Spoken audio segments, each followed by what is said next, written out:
Welcome back. I'm Bob Kirkpatrick with today's sports. Pete Carroll understood that from the outside it looked pretty ugly, whether it was the careless ball security or the Seahawks' inability to pull away late. There wasn't much aesthetically impressive about the Seattle's 20-13 win over Tennessee on Sunday. But within the Seahawks' 11th straight home victory, Carroll was encouraged by a better performance offensively and a Seattle defense that didn't allow an offensive touchdown for the second time this season. The Seahawks improved to 5-1 for the first time since 2003 and finished their out-of-conference matchups against the AFC South with a 3-1 record.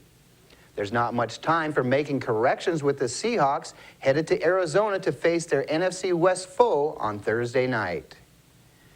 Washington State players say they can't dwell on an ugly home loss to Oregon State Saturday, not with number 2 Oregon on the schedule next. Center Elliott Bosch said Monday that the Cougars have to put the 52-24 loss behind them. The loss featured an epic collapse that began late in the third quarter when Washington State was leading 24-17.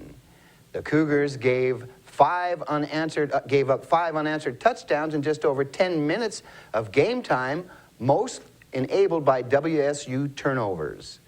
The Ducks at 3-0 in Pac-12 play and 6-0 overall have lived up to their number 2 ranking, blowing past all comers. The Cougars at 2-2 in the Pac-12 and 4-3 overall are still clinging to hopes of qualifying for WSU's first bowl appearance since the 2003 season. The Wenatchee Wild dropped a hard-fought 5-3 decision on the road to the Port Huron Fighting Falcons Sunday afternoon.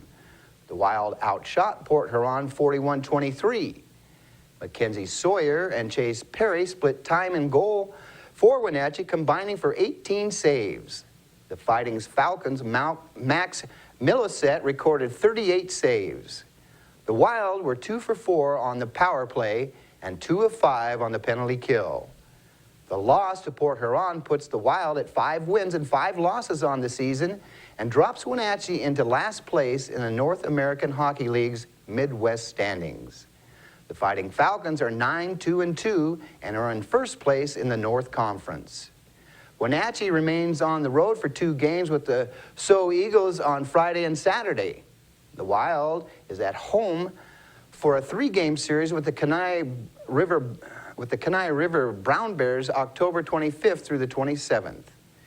And finally, Khalif Al-Hassan scored late in the first half, and the Portland Timbers held on for a 1-0 victory over Cascadia Cup rival Seattle Sunday night, denying the Sounders a chance to clinch a playoff berth. Well, be sure and check out our live volleyball coverage this week. iFIBER 1 Sports will be broadcasting the Big Bend Wenatchee Valley Community College match at 6 p.m. tomorrow night and the game between the Ephrata Tigers and the Toppenish Wildcats Thursday at 7 p.m.